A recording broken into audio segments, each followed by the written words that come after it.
netoleruje. Pocení je u každého člověka naprosto přirozené. Potíme se v horku, potíme se při fyzické zátěži nebo když máme strach. Pocení je fyziologický proces, který vlastně udržuje termoregulaci nebo zařizuje termoregulaci pro toho člověka.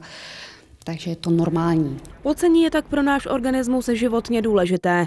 Problém ale nastává ve chvíli, kdy se člověk začne potit i v klidu.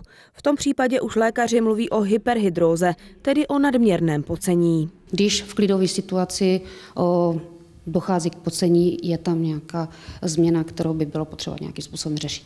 Prvními pomocníky, po kterých člověk sáhne, jsou antiperspiranty a deodoranty. Deodoranty vlastně jenom zničí zápach, antiperspiranty potom snižují pocení. Ty se používají dlouhodobě nebo alespoň 7denní kůra a musí se teda používat pravidelně a snižují produkci potu v potní žláze. Někdy ale tyto přípravky nezabírají a člověk se dostává do trapných situací. I když není potem cítit, mokré fleky na oblečení a spocené dlaně jsou ve společnosti nepřípustné. Právě tento problém řešila i slečna Petra a proto se rozhodla pro důraznější řešení.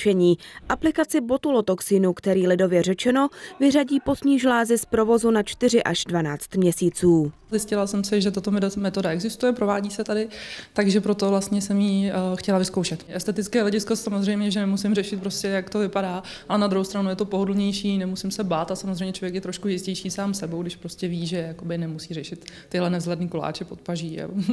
Pot je ve skutečnosti jen čirá tekutina bez zápachu. Nepříjemné aroma vzniká až jeho rozkladem.